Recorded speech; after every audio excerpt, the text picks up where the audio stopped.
خصوصا على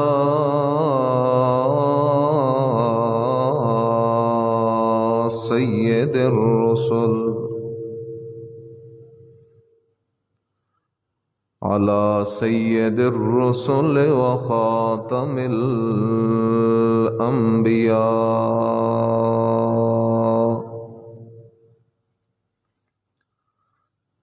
وعلى آله وأصحابه الأتقياء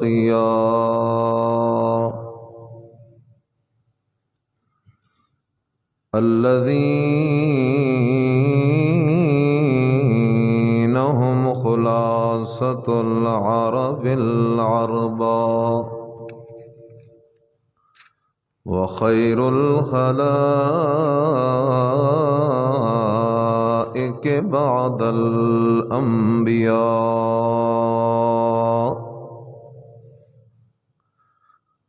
أما بعد فأعوذ بالله من الشيطان الرجيم. بسم الله الرحمن الرحيم.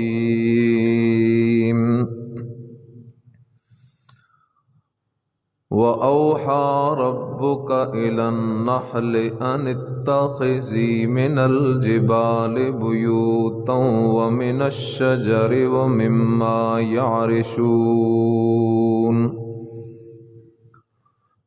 ثم كلي من كل الثمرات فاسلكي سبل ربك ذللا يخرج من بطونها شراب مختلف ألوانه فيه شفاء للناس إن في ذلك لآية لقوم يتفكرون.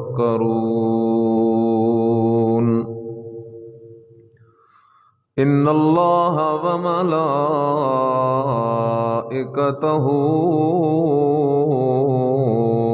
يصلون على النبي يا أيها الذين آمنوا صلوا عليه وسلموا تسليما. اللهم صل على محمد وعلى آل محمد كما صليت على إبراهيم وعلى آل إبراهيم إنك حميد مجيد. اللهم بارك على محمد وعلى آل محمد كما باركت على إبراهيم وعلى آل إبراهيم إنك حميد مجيد. سبحان ربك رب العزة عما يصفون وسلام على المرسلين والحمد لله رب العالمين.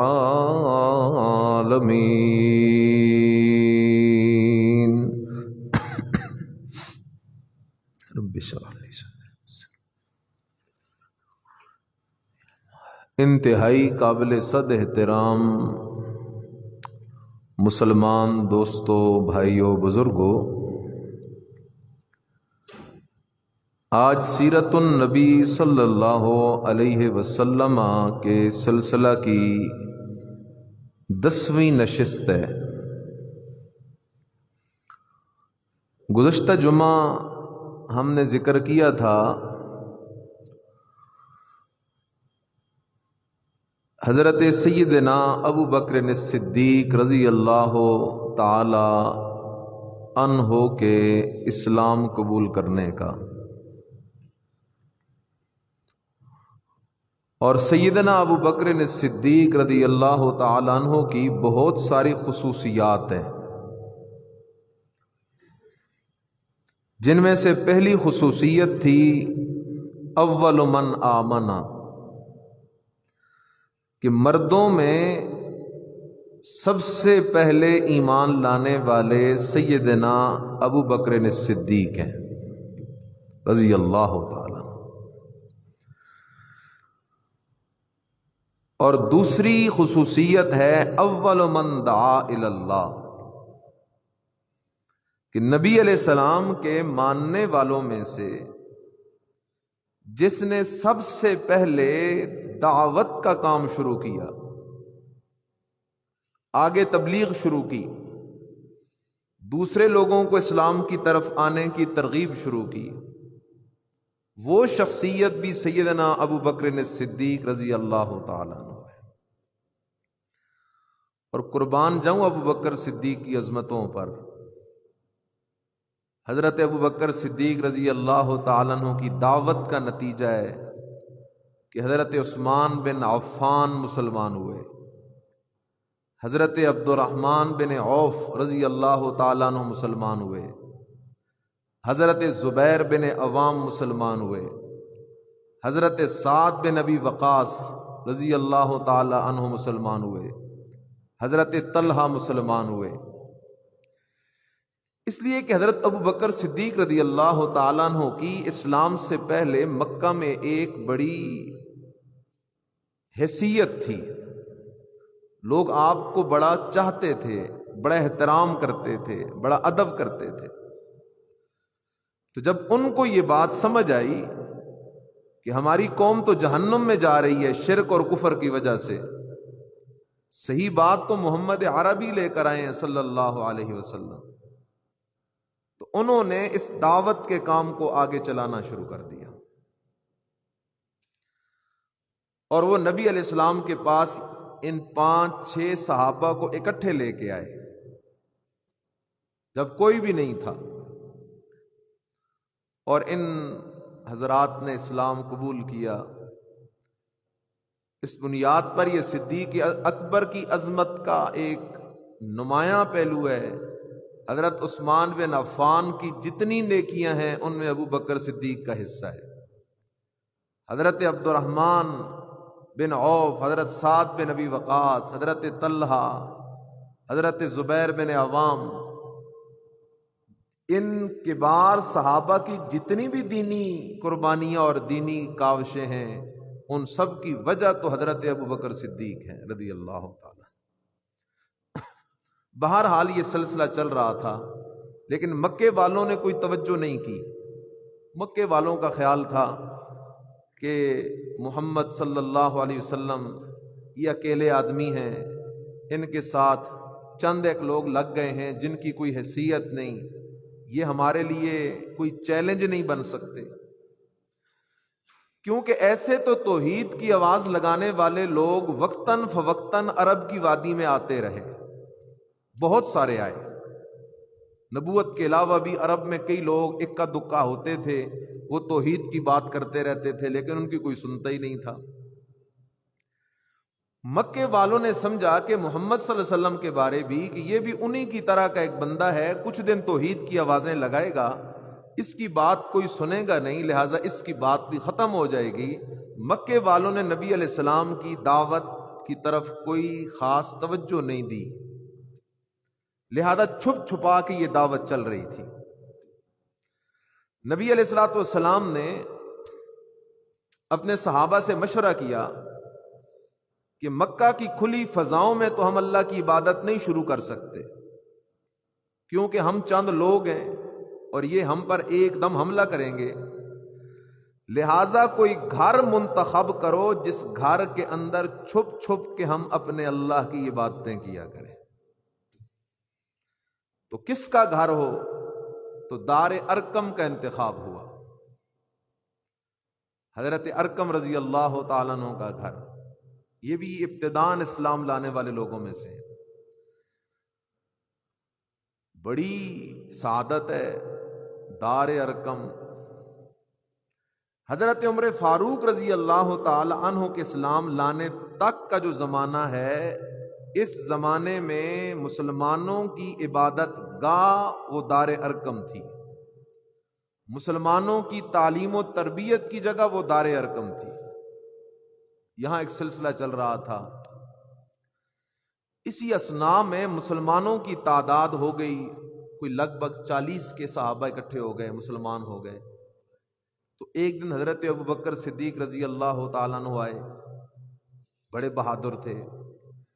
یا رسول اللہ صلی اللہ علیہ وسلم، میرا دل کرتا ہے اب توحید کی آوازیں بیت اللہ کی فضاؤں میں لگنی چاہیے، اب اعلان توحید کھل کے ہونا چاہیے. آپ علیہ السلام نے فرمایا ابو بکر ہم تھوڑے سے لوگ ہیں، کھل کے اگر بات کریں گے بیت اللہ کی فضاؤں میں تو مسئلے کھڑے ہو جائیں گے. لیکن حضرت صدیق اکبر رضی اللہ تعالیٰ عنہ نے اصرار کیا. آخر نبی علیہ السلام راضی ہو گئے، اور نبی علیہ الصلوۃ والسلام بھی، حضرت صدیق اکبر بھی، باقی صحابہ بھی، یہ سب کے سب ایک دن اکٹھے بیت اللہ گئے. اور اس زمانوں میں عربوں کی عبادت گاہ بھی بیت اللہ ہوتی تھی اور ان کی بیٹھک بھی بیت اللہ ہوتی تھی. مکے کے جتنے لوگ ہوتے وہ سارے بیت اللہ کے ارد گرد، یہ فلاں قبیلے کی جگہ ہے، یہ فلاں قبیلے کی جگہ ہے، یہ فلاں قبیلے کی جگہ ہے، اور وہ لوگ فارغ جتنے بھی ہوتے لوگ ان جگہوں میں آ کے سارا دن گپیں لگاتے رہتے. تو خیر نبی علیہ الصلوۃ والسلام آخر راضی ہو گئے. حضرت ابوبکر صدیق رضی اللہ تعالیٰ عنہ، نبی علیہ السلام اور باقی صحابہ یہ 10 کی ایک گروپ بنا کر بیت اللہ میں چلے گئے. نبی علیہ السلام وہاں جا کر بیٹھ گئے، باقی صحابہ بھی بیٹھ گئے، اور بیت اللہ کی فضاؤں میں سب سے پہلے جس نے توحید کی آواز بلند کی وہ بھی ابوبکر صدیق ہے. حضرت ابوبکر صدیق کھڑے ہو گئے تقریر کرنے کے لیے، خطیب اسلام کھڑا ہو گیا، اور حضرت ابوبکر صدیق رضی اللہ تعالی نے تقریر شروع کی. قولوا لا الہ الا اللہ تفلحوا. او میری قوم والو سن لو، سمجھ لو یہ بات، تفلحوا دونوں جہانوں میں کامیاب ہو جاؤ گے. یہ جو ہمارے باپ دادا کا مذہب ہے بتوں کی پوجا والا، یہ جنت والا مذہب نہیں، یہ جہنم والا مذہب ہے. یہ ایمان والا مذہب نہیں، یہ کفر والا مذہب ہے. او عیسائیوں، تمہارا جو مذہب ہے کہ تم حضرت عیسیٰ اور بی بی مریم کو اللہ کے ساتھ شریک سمجھتے ہو، یہ ایمان والا رستہ نہیں، یہ کفر والا رستہ ہے. او یہودیوں، تم جو حضرت عزیر علیہ السلام کو اللہ کا شریک بنائے بیٹھے ہو، یہ جنت والا رستہ نہیں، جہنم والا رستہ ہے. حضرت ابوبکر صدیق آواز لگاتے ہیں، قولوا لا الہ الا اللہ تفلحوا.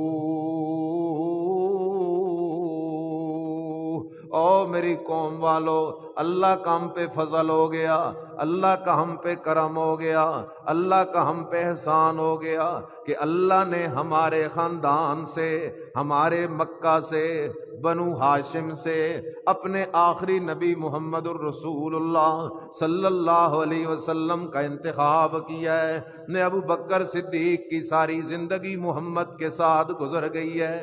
محمد کریم میرا پرانا دوست ہے، پرانا یار ہے.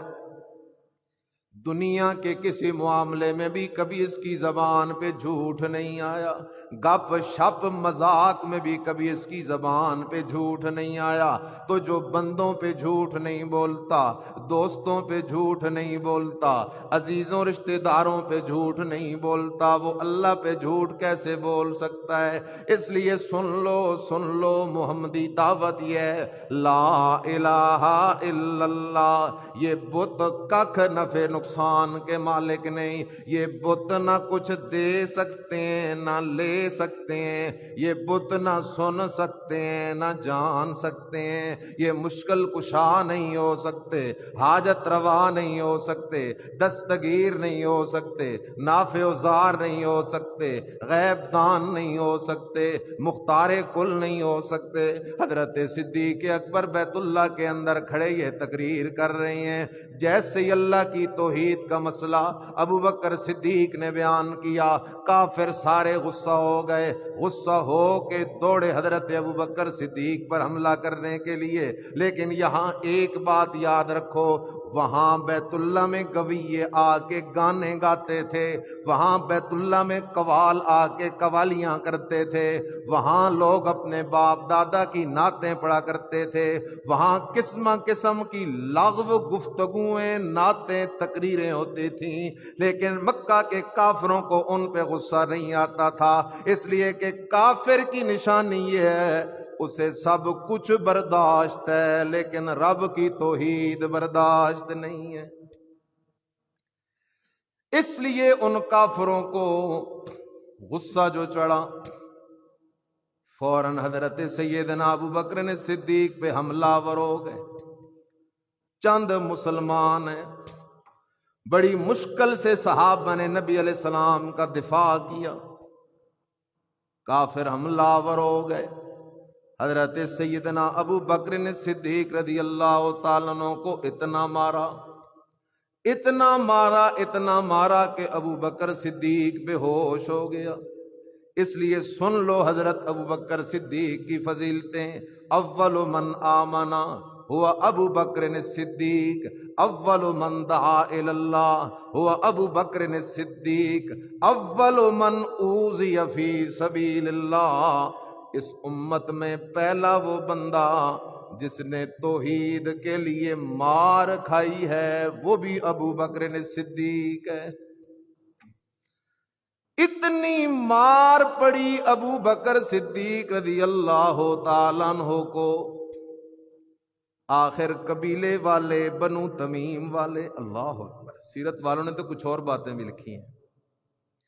جب ابو بکر صدیق بے ہوش ہو گیا، ایک کافر بے ایمان نے اپنا جوتا نکالا، جوتا نکال کے ابو بکر صدیق کے منہ پہ مارنے لگا۔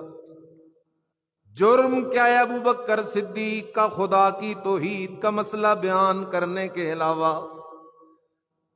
خیر ابو بکر صدیق کو قبیلے کے لوگ اٹھا کے لے گئے۔ صبح کے وقت کا یہ مسئلہ ہے، شام ہو گئی، ابو بکر صدیق کو ہوش نہیں آ رہا، باپ ابو قحافہ بھی پریشان ہے، بنو تمیم کے باقی سارے لوگ بھی پریشان ہیں، کیونکہ ابو بکر صدیق کوئی عام بندہ تو نہیں، پورے قبیلے کا فخر ہے، پورے قبیلے کی شان ابو بکر صدیق ہے، سارا قبیلہ ابو بکر صدیق کے پاس اکٹھا ہے، پریشان بیٹھے ہوئے ہیں۔ اور جو شام کا وقت جو ہوا، حضرت سیدنا ابو بکر صدیق کو ہوش آیا۔ صبح سے باپ آوازیں لگا رہا ہے، بیٹا ابو بکر، او بیٹا ابو بکر، او بیٹا ابو بکر، جیسے پیار میں باپ کے سامنے بیٹا بے ہوش پڑا ہو تو وہ بار بار ہاتھ لگا کے کہتا ہے، او میرا بیٹا، او میرا بیٹا، او میرا بیٹا۔ صبح سے باپ ابو بکر صدیق سے باتیں کرنے کی کوشش کر رہا ہے، باقی لوگ ابو بکر صدیق سے بات کرنے کی کوشش کر رہے ہیں، لیکن ابو بکر نے صدیق کو ہوش جو نہیں آ رہا۔ اور شام کا جو وقت ہوا، ادھر ابو بکر صدیق کو ہوش آیا، ادھر ابو بکر صدیق کو ہوش آیا، آنکھ کھلی، باپ پوچھتا ہے، بیٹا ابو بکر تیرا کیا حال ہے؟ ابو بکر صدیق کی زبان پہ جملہ آیا، ما فعل برسول اللہ، بابا مجھے اپنی پرواہ کوئی نہیں، پہلے یہ بتاؤ میرے مرشد محمد الرسول اللہ کا حال کیا ہے؟ ما فعل برسول اللہ۔ اس وقت تک باپ کافر تھا، باقی سارے برادری والے کافر تھے۔ جیسے ہی ہوش میں آتے ہی ابو بکر صدیق نے اپنے سچے پیر مرشد محمد الرسول اللہ کا نام لیا تو سارے خاندان والوں کو غصہ چڑھ گیا، وہ سارے پیچھے ہٹ گئے، چھوڑو اس کو، یہ ہے ہی ایسا، ہماری مانتا کوئی نہیں، اسے سمجھ ہے کوئی نہیں، باپ دادا کے دین کا منکر ہو گیا ہے، بزرگوں کا منکر ہو گیا ہے، نئے دین پہ پہ چلنے والا بن گیا ہے. اتنی مار کھانے کے باوجود بھی محمد کے نام کے ترانے گا رہا ہے. ابو بکر صدیق تو جیسے ہی ہوش میں آئے تو بار بار کہہ رہے ہیں ما فعل برسول اللہ، ما فعل برسول اللہ. آخر سارے جو کمرے سے نکل گئے، صرف ماں بچ گئی ابو بکر صدیق کے پاس. حضرت ابو بکر صدیق نے فرمایا ماں، سب سے پہلے مجھے میرے مرشد محمد الرسول اللہ کا حال معلوم کر کے بتا. میرا مرشد محمد کس حال میں ہے؟ کہیں میرے مرشد کو کوئی تکلیف تو نہیں پہنچی؟ اللہ اکبر. آخر ماں مجبور ہو گئی، ابھی تک ہے تو کافرہ، لیکن ماں اگر کافرہ بھی ہو تو تب بھی بیٹے سے پیار کرتی ہے تو کافرہ لیکن بیٹے کے ہاتھوں مجبور ہو گئی. اچھا بیٹا بتا تو صحیح، تیرے مرشد کے حال کا پتہ کیسے چلے گا؟ حضرت ابو بکر صدیق کہتے اماں، فلاں محلے میں ایک عورت ہے جس کا نام ام جمیل ہے. ایک ام جمیل ابو لہب کی بیوی تھی، وہ تو میرے محمد کی دشمن تھی. یہ ام جمیل اور ہے. اما ام جمیل کے پاس چلی جا، ام جلیل نبی علیہ السلام کا حال بتا دے گی. اما چھپ چھپا کے ام جمیل کے گھر پہنچتی ہے. ام جمیل سے پوچھتی ہے بتا محمد کا حال کیا ہے؟ وہ آگے سے کہتی ہے میں تو محمد کو جانتی کوئی نہیں، اس لیے کہ اسلام کا ابتدائی دور ہے، خطرہ ہے، مسلمان ہونے کا پتہ چلنے کی دیر ہے، مصیبتوں کے پہاڑ ٹوٹ جائیں گے. ام جمیل کہتی اچھا میں تو محمد کو جانتی کوئی نہیں. آگے سے کہتی ابو بکر صدیق کی ماں، میرا بیٹا ابو بکر زخمی پڑا ہے. وہ کہتا ہے جب تک محمد کریم کے حال کا پتہ چل نہ جائے میں نے نہ کھانا ہے نہ پینا ہے. وہ ام جمیل کہتی اچھا ٹھیک ہے، میں تجھے تو بتا نہیں سکتی کیونکہ تو کافرہ ہے اور کافرہ پہ یقین میں کر نہیں سکتی، لیکن اگر تو مجھے ساتھ لے جانا چاہے تو میں تیرے ساتھ جانے کو تیار ہوں، وہاں جا کے میں بات کر لوں گی. اللہ اکبر. یہ ام جمیل حضرت صدیق اکبر کی اماں کے ساتھ چلتے چلتے نبی اللہ اکبر حضرت ابو بکر صدیق کے پاس پہنچتی ہے. ام جمیل جیسے ہی ابو بکر کا حال دیکھتی ہے، ابو بکر سر سے لے کر پاؤں تک زخمی ہے، بدن چور چور ہے. جیسے ہی وہ ام جمیل اپنے مسلمان بھائی ابو بکر کا حال دیکھتی ہے، ایک دم تڑپ کے کہتی ہے ابو بکر ان کافروں نے تجھ پہ بڑا ظلم کیا ہے اور مجھے محمد کے خدا پہ یقین ہے اللہ ان کافروں سے ایک ظلم کا بدلہ ضرور لے گا. حضرت صدیق اکبر پوچھتے ہیں بتا نبی علیہ السلام کا حال کیا ہے؟ وہ کہتی ہے نبی علیہ السلام تو ٹھیک ہے الحمدللہ. صدیق اکبر کہتے ہیں ام جمیل تیری بات پہ تو مجھے یقین ہے، لیکن جب تک میں اپنے مرشد محمد کریم کو آنکھوں سے دیکھ نہ لوں اس وقت تک مجھے قرار نہیں آنے والا. اچھا بھی تو کافر گلیوں میں پھر رہے ہیں. تھوڑا انتظار کیا گیا، رات کا کچھ حصہ گزر گیا، کافر اپنے اپنے ٹھکانوں پہ پہنچ گئے. زخموں سے چور ابو بکر صدیق ہے، ایک طرف ماں کے کندھے پہ ہاتھ رکھا ہوا ہے، دوسری طرف سے وہ ام جمیل حضرت ابو بکر صدیق کو لے کے مکے کی گلیوں سے یہ قافلہ جا رہا ہے. عاشق اپنے محبوب کا دیدار کرنے جا رہا ہے. عاشق بھی وہ ابو بکر صدیق ہے جس جیسا عاشق جہاں میں آیا کوئی نہیں. محبوب بھی محمد الرسول اللہ ہے جس جیسا مرشد جہاں میں آیا کوئی نہیں. عاشق زخموں سے چور ہے لیکن اپنے مرشد کا دیدار کرنے جا رہا ہے. اللہ اللہ اکبر. جیسے ہی نبی علیہ السلام نے دیکھا ابو بکر صدیق کو اور دار ارقم کے دروازے میں نبی علیہ السلام کے سامنے ابو بکر صدیق زخمی حالت میں داخل جو ہوا، ایک دم نبی علیہ السلام کھڑے ہو گئے اور جا کے ابو بکر صدیق پہ گر گئے. ابو بکر صدیق کو اپنے سینے سے لگایا اور ابو بکر صدیق کو پیار دیا. زخموں سے چور ابو بکر صدیق اس وقت بھی کہہ رہا ہے فدا کا ابی و امی، فدا کا ابی و امی. اللہ کے رسول یہ تو میں ابو بکر کو مار پڑی ہے، میں ابو بکر کے ماں باپ سب آپ پہ قربان ہیں، سب آپ پہ قربان ہیں. اللہ اکبر. جیسے ہی نبی علیہ الصلوۃ والسلام کی حضرت صدیق اکبر سے ملاقات ہوئی، نبی علیہ السلام کی آنکھوں میں آنسو ہیں، ساتھ ابو بکر صدیق کی ماں کھڑی ہے.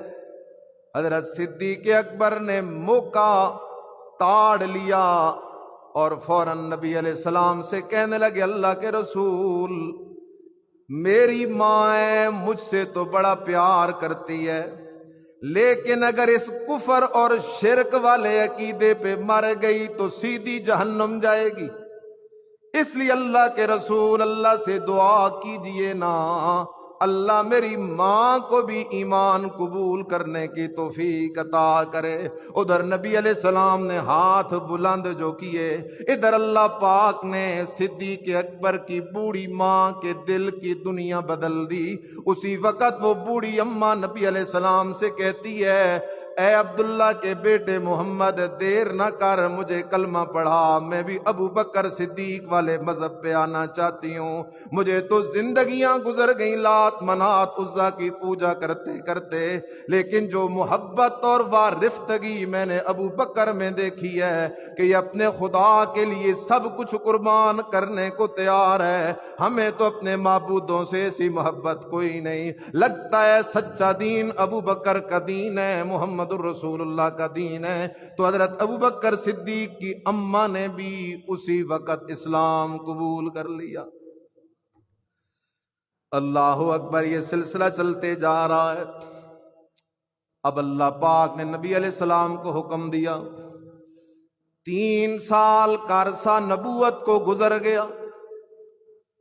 3 سال نبوت کے بعد نبی علیہ السلام توحید کی دعوت چھپ چھپا کے دیتے رہے. انفرادی دعوت کا سلسلہ چلتا رہا. کوئی 50 کے لگ بھگ لوگ اسلام قبول کر چکے. اب اللہ پاک نے نبی علیہ السلام کو حکم دیا میرا پیغمبر فصدع بما تو عمر وعارض عن المشرکین. میرا پیغمبر اب مسئلہ کھول کے بیان کر. فصدع بما تو عمر، صدا شیشے کا جگ ہو نا، اسے زور سے زمین پہ پھینکو تو وہ بالکل ذرہ ذرہ ہو جاتا ہے. عربی میں اس کو صدعن کہتے ہیں. فرمایا میرا پیغمبر جس طرح شیشے کے برتن کو زمین پہ مارو، فرش پہ مارو، وہ جس طرح بکھر جاتا ہے، میرا پیغمبر اب میری توحید کا مسئلہ بھی ایسے بکھیر کے بیان کر جس میں کوئی ابہام نہ ہو، جس میں کوئی بات چھپی ڈھکی نہ رہے. میرا پیغمبر اللہ اکبر. اللہ نے آرڈر دے دیا فصدع بما تو عمر. میرا پیغمبر اب مسئلہ توحید والا کھول کے بیان کر. وَأَعْرِضْ عَنِ الْمُشْرِكِينَ.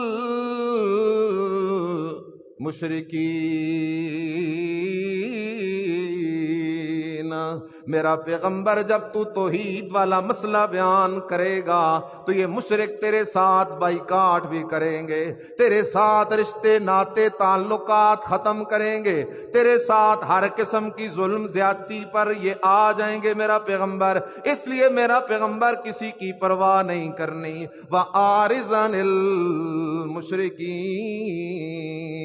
اللہ اکبر. یہ آرڈر ملنا تھا کہ نبی علیہ الصلوۃ والسلام پہاڑی پہ چڑھ گئے اور صفا کی پہاڑی پہ نبی علیہ الصلوۃ والسلام صبح صبح جا کھڑے ہوئے. باقی مرید بھی نبی علیہ السلام کے ساتھ ہیں. آپ علیہ السلام نے صفا کی پہاڑی پہ کھڑے ہو کے آواز لگائی وا صباحا. مکے والوں کا یہ دستور تھا کوئی ضروری بات ہوتی تو وہ بندہ او پہاڑی پہ چڑھ کے آواز لگاتا تو سارے لوگ مکے کے پہاڑی کے قریب پہنچ جاتے اس کی بات سننے کے لیے.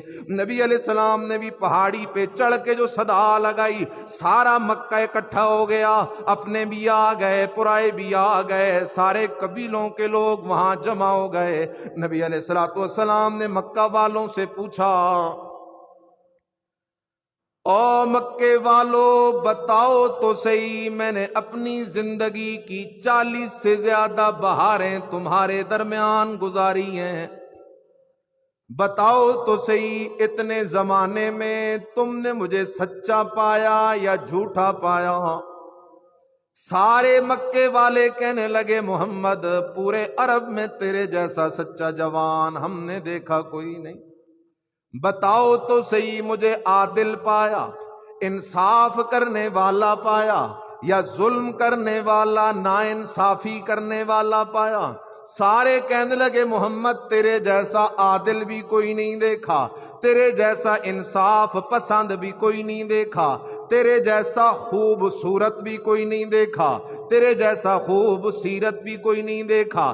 آپ علیہ السلام نے فرمایا اگر میں تمہیں خبر دوں کہ پہاڑ کے پیچھے ایک فوج آئی کھڑی ہے جو تم پہ حملہ ور ہونے والی ہے, تم پہاڑ کے سامنے کھڑے ہو, فوج پہاڑ کے پیچھے کھڑی ہے, کیا تم میری بات کا یقین کر لو گے؟ وہ کہنے لگے جی جی کیوں نہیں یقین کریں گے, تیری زبان سے تو آج تک سچ کے سوا ہم نے سنا کوئی نہیں, سچ ہی سچ تیری زبان سے سنتے رہے.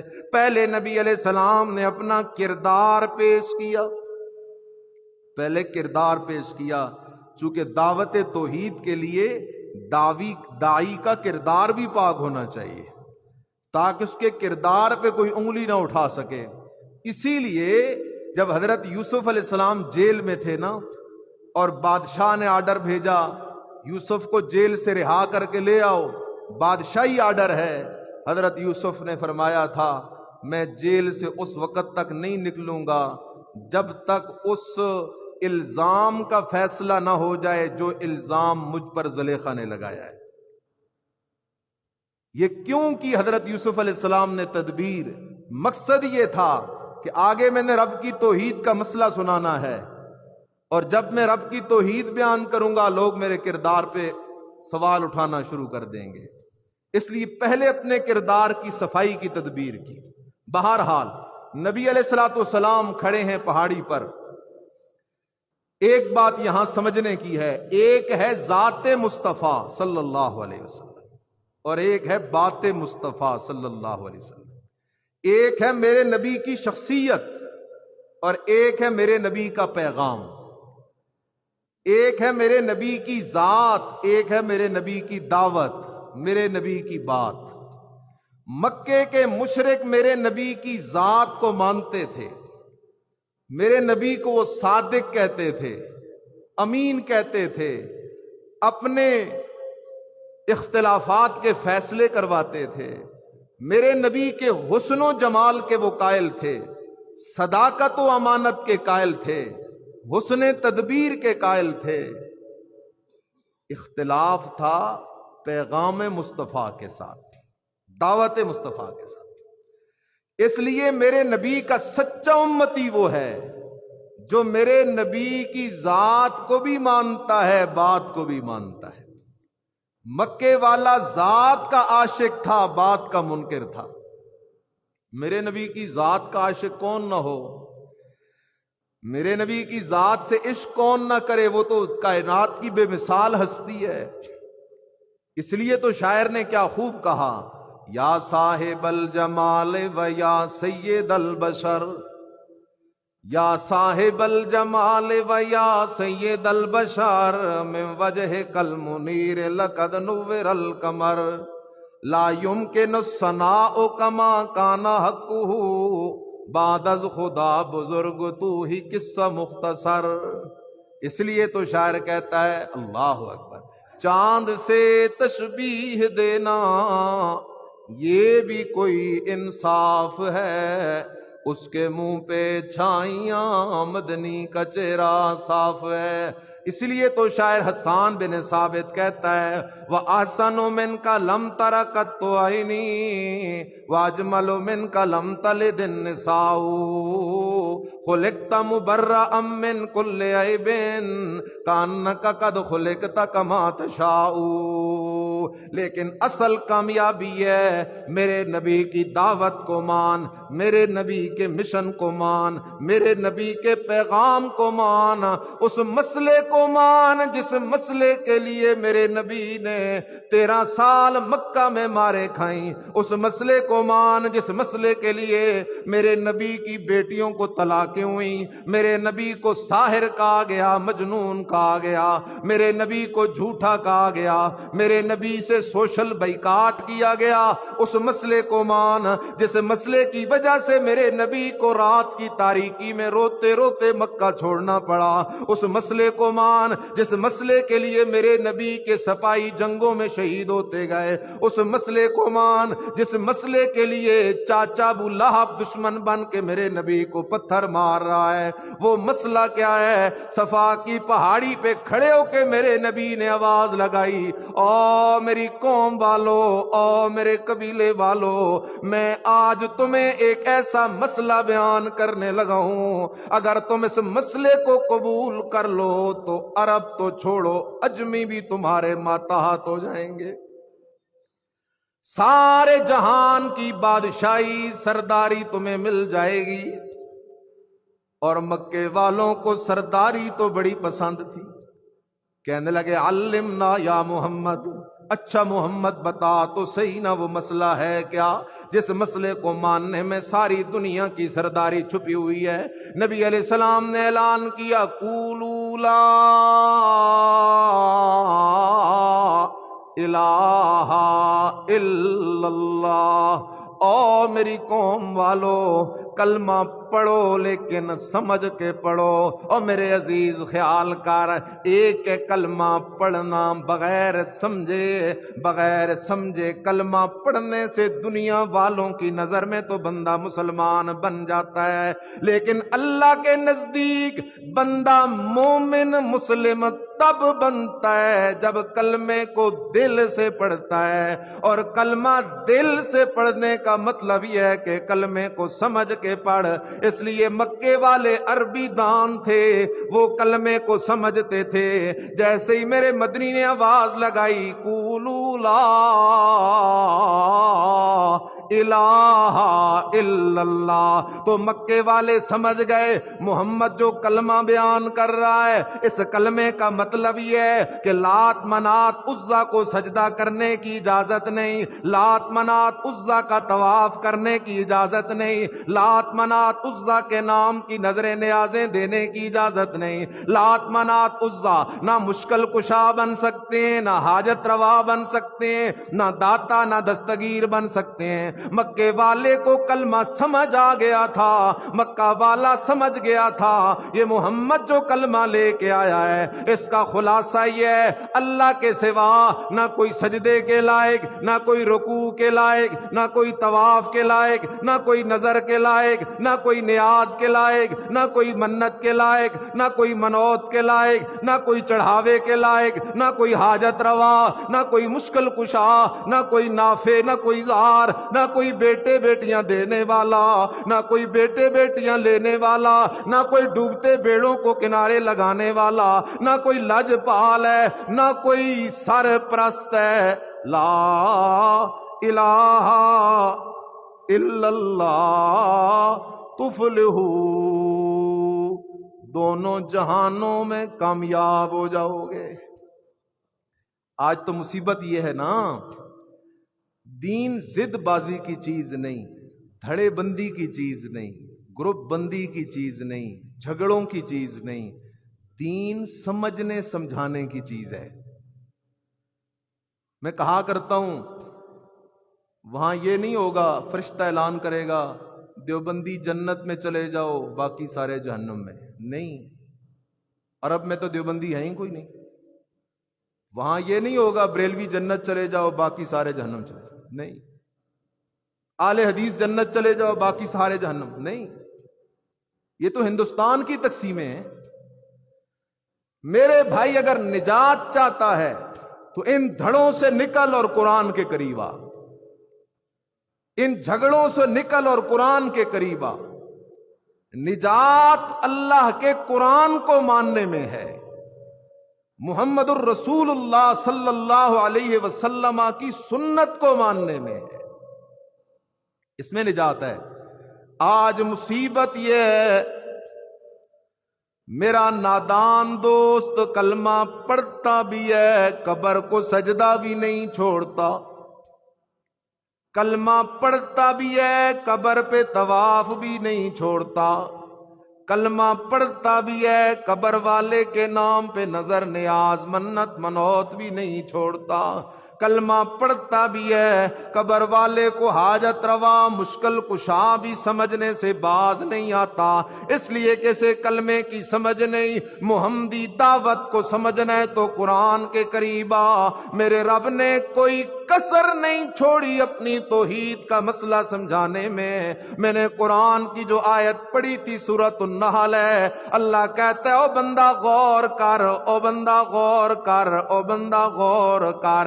ولیوں کا ادب کر، نبیوں سے محبت کر، لیکن ولی ولی ہیں میرا شریک کوئی نہیں، نبی نبی ہیں میرا شریک کوئی نہیں. اللہ کوئی دلیل تو دے. اللہ کہتا ہے روزانہ بازار سے تو شہد لاتا ہے، درختوں سے شہد اتار کے لاتا ہے اور شہد کو کھا لیتا ہے. آ میرا بندہ، آج میں تجھے اپنے قرآن سے شہد والی مکھی کی دلیل پیش کرتا ہوں. وَأَوْحَى رَبُّكَ إِلَى النَّحْلِ أَنِ اتَّخِذِي مِنَ الْجِبَالِ بُيُوتًا وَمِنَ الشَّجَرِ وَمِمَّا يَعْرِشُونَ ثُمَّ كُلِي مِن كُلِّ الثَّمَرَاتِ فَاسْلُكِي سُبُلَ رَبِّكَ ذُلَلًا يَخْرُجُ مِن بُطُونِهَا شَرَابٌ مُخْتَلِفٌ أَلْوَانُهُ فِيهِ شِفَاءٌ لِلنَّاسِ إِنَّ فِي ذَلِكَ لَآيَةً لِقَوْمٍ يَتَفَكَّرُونَ. اللہ کہتے ہو میرا بندہ دیکھ تو صحیح نا شہد والی مکھی کو. چھوٹی سی مکھی ہے لیکن شہد بنانے کی فیکٹری ہے. شہد کی مکھی کو دیکھ، چھوٹی سی مکھی ہے لیکن اس مکھی میں شہد بنانے کی فیکٹری کس نے لگائی ہوئی ہے؟ اوحا ربک الی النحل. اللہ کہتا ہے میں نے شہد کی مکھی کو آرڈر کیا، او مکھی درختوں پہ اپنا چھتا بنا، درختوں پہ اپنا گھر بنا. شہد کی مکھی نے درختوں پہ، جھاڑیوں پہ، پھلوں پہ اپنا گھر بنانا شروع کر دیا. اللہ کہتا ہے پھر میں نے حکم کیا شہد کی مکھی کو، اور شہد کی مکھی اب نکل، ثم کلی من کل الثمرات، اور شہد کی مکھی اب جا ذرا پھولوں پہ جا کے بیٹھنا، پھلوں پہ جا کے بیٹھنا، گاندھ پہ نہیں بیٹھنا، زہر والے بوٹوں پہ پتوں پہ نہیں بیٹھنا. وہ مکھی اڑتی گئی. اللہ اللہ. اللہ کہتا ہے او بندہ وہ مکھی جا نہیں رہی.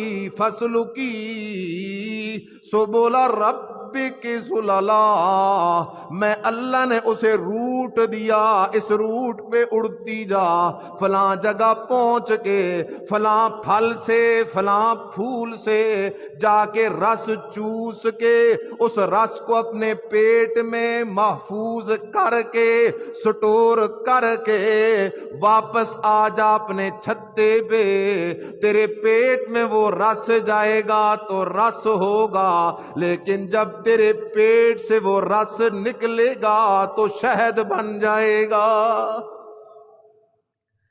جاگو میرے عزیز، خیال کر، ایسے خدا کو چھوڑ کے کہیں اور جانے کا سوال پیدا ہوتا ہے؟ ایسا خدا، اس کا در چھوڑ کے ہم کسی قبر پہ کھڑے ہوں، بابا اللہ ساڑی سندا نہیں تے تیری موڑدا نہیں، ظلم ہے میرے عزیز۔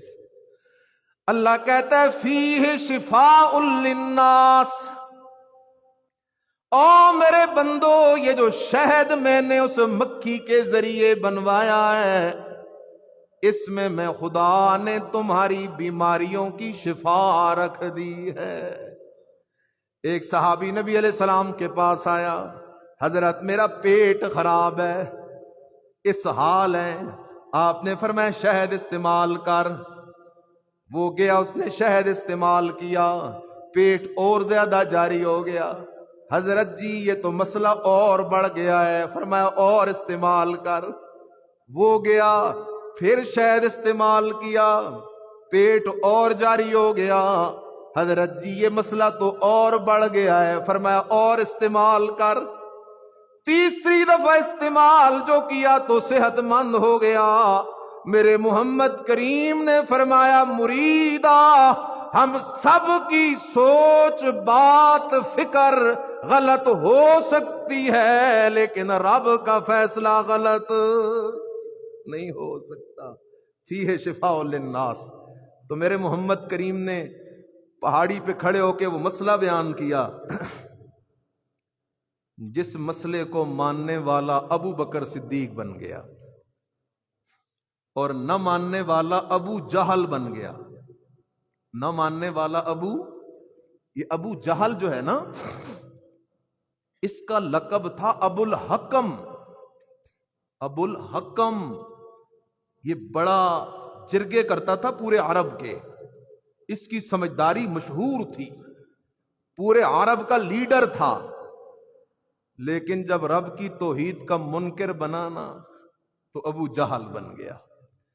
اس لیے عزت دنیا کی لیڈری میں نہیں ہے، عزت خدا کی توحید میں ہے، عزت خدا کے قرآن کو ماننے میں ہے، بیان کرنے میں ہے، سننے سنانے میں ہے، عزت عشق مصطفیٰ میں ہے، عزت عشق اولیاء میں ہے۔ دنیا کی عزت تو چند روز کی عزت ہے، دنیا کی عزت تو چند روز کی دھوکہ ہے۔ بہرحال لوٹ آؤ، نبی علیہ السلام صفا کی پہاڑی پہ کھڑے آواز لگا رہے ہیں۔ سب سے پہلے چاچا بولا ابو لہب۔ ابو لہب اسے علماء کہتے ہیں، اس لیے کہتے تھے کہ اس کا چہرہ اتنا حسین تھا کہ جیسے انگارے چمک رہے ہوتے ہیں نا، تو ایسے اس کا چہرہ چمکا کرتا تھا۔ سب سے پہلے وہ بولا، اور اس نے میرے مدنی کریم صلی اللہ علیہ وسلم کی گستاخی کی۔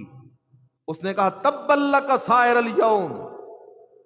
میرے مدنی کو کہنے لگا خدا کی توحید کا دشمن، سارا دن اے محمد تیرے لیے ہلاکت ہو، نعوذ باللہ۔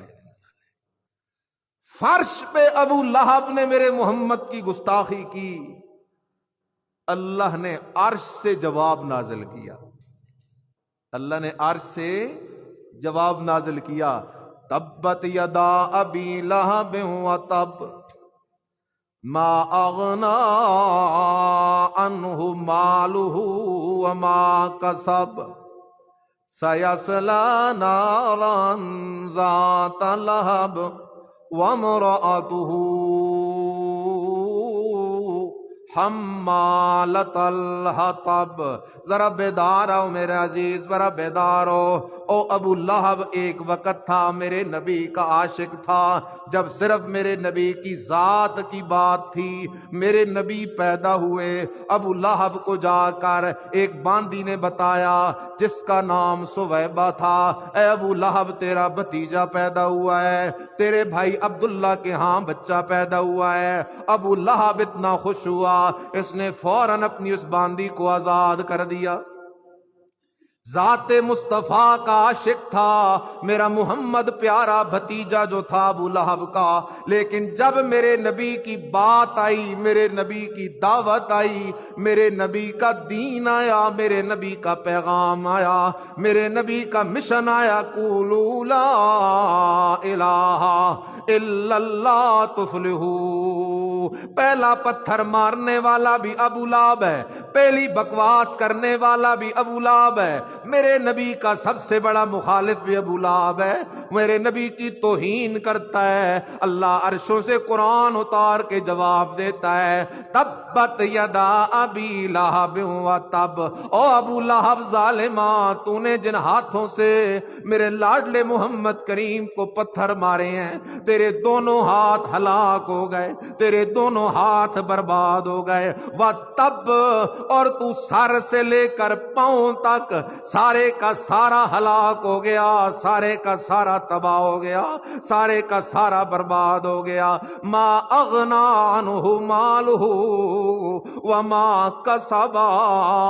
اللہ کہتے ہیں ابو لہب کو اس کا مال بھی کام نہیں آیا، اس کے کوئی عمل بھی کام نہیں آئے. ما اغنا عنہ مالہ وما کسبا سیصلی نارن سیصلی نارن.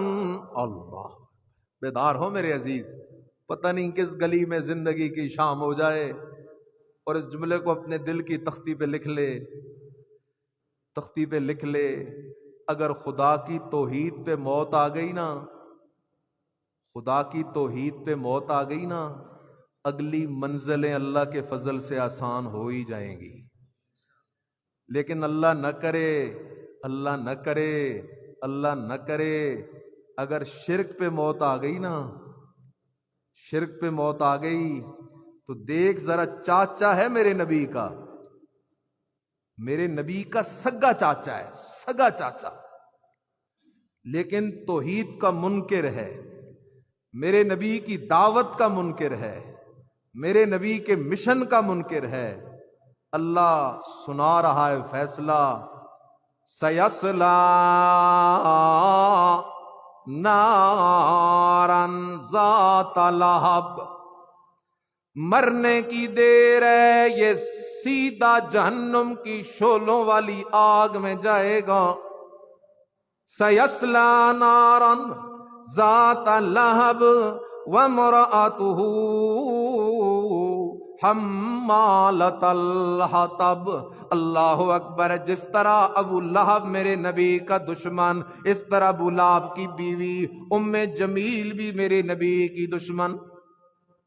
وہ ظالم عورت کیا کرتی تھی، میرے نبی نے جس رستے سے گزرنا ہوتا اس رستے پہ کانٹے بچھا دیتی، میرے نبی کے گھر کے دروازے کے باہر لا کے پورے محلے کا گند ڈال دیتی.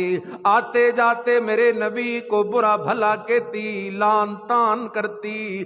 چاچی تو تھی میرے نبی کی، لیکن تھی بے ایمان، تھی کافرہ، تھی بے دین. وہ میرے نبی کو تنگ کرتی، لیکن قربان جاؤں اپنے مرشد محمد الرسول اللہ صلی اللہ علیہ وسلم کی برداشت پر، صبر پہ قربان جاؤں.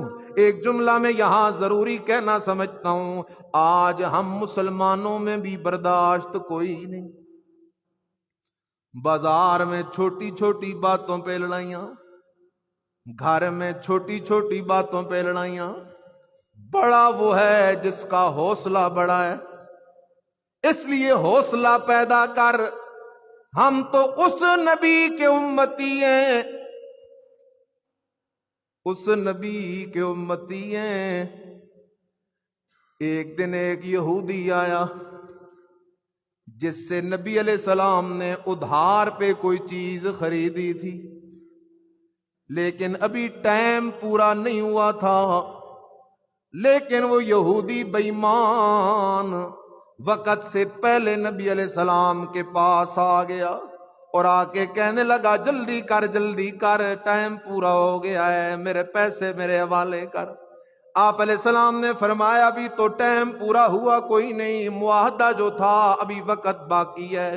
وہ کیا کرتا ہے، اپنی چادر نبی علیہ السلام کے گلے میں ڈال دیتا ہے، اور چادر بھی کوئی موٹی چادر نہیں تھی، بالکل پتلی چادر، رسی کے مانند سخت چادر ہے۔ میرے مدنی کریم کے بے مثال گردن میں وہ چادر ڈال کے چادر کو تاؤ دیتا جاتا ہے، اور میرے نبی کا چہرہ سرخ ہوتا جاتا ہے، تکلیف کے آثار والضحا کے چہرے پہ نمودار ہوتے ہیں۔ او حضرت فاروق اعظم دوڑ کے میرے نبی کے قریب آتے ہیں اور کہتے ہیں اللہ کے رسول اجازت دے اس گستاخ کا سر تن سے جدا کر دوں، ابھی اس کا سر اڑا دوں۔ سبحان اللہ۔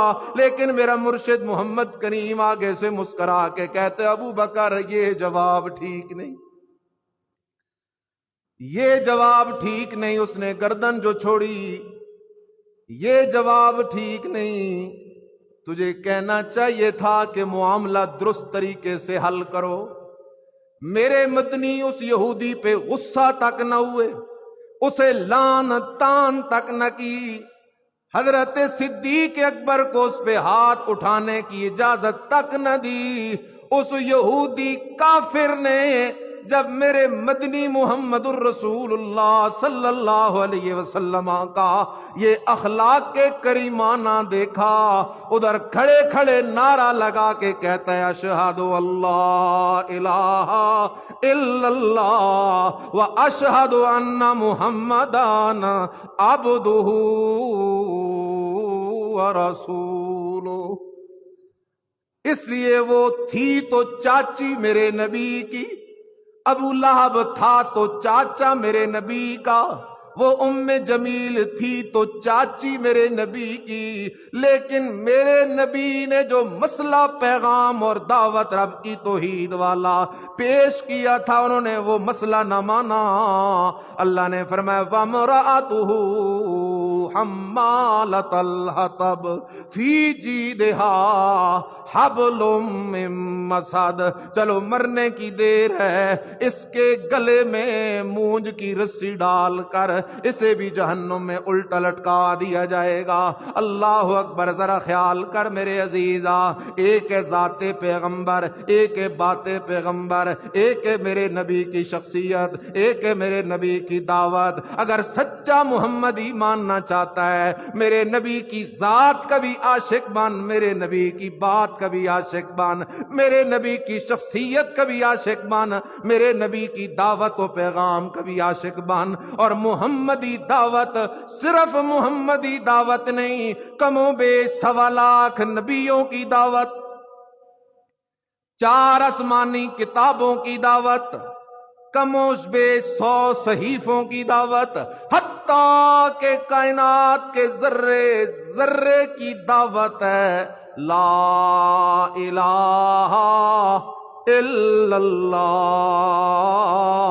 الہ کوئی نہیں، حاجت روا کوئی نہیں، مشکل کشا کوئی نہیں، نفع نقصان کا مالک کوئی نہیں، مگر اکیلا کون ہے؟